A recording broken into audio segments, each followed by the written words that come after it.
চিন্তা করছেন গরম ভাব, দুনিয়ার সব জ্ঞান মনে হয় পেয়ে গেছে, কিন্তু জোর করে ঠেসে ধরে যদি বলেন এই গোসল তো ফরজ হয়, বলতো ভাই গোসলের ফরজ কয়টা, দেখবেন থতমত লেগে গেছে। লাগার পরে বলবে হুজুর জানি তিনটা। কি কি বল?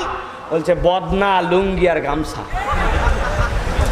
যেই সকল মুরব্বীরা হাসলেন, আহা যুবকরা কিচ্ছু জানে না, ওই সকল মুরব্বীরা আবার এখান থেকে আমেরিকা চালায়, ইউক্রেনের যুদ্ধ চালায়, ফিলিস্তিনে গেলে তো উনি কবেই স্বাধীন করে ফেলতো, এত বুদ্ধি উনার আছে না ভাই।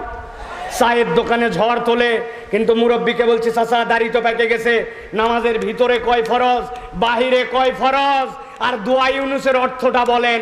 বলছে বেয়াদব কোথাকার, তোর আব্বার বিয়ের সময় আমি ছিলাম আর তুই আমার সাথে বেয়াদবি করিস। এরকম মুরব্বী আছে না ভাই? কথা একটু বলেন।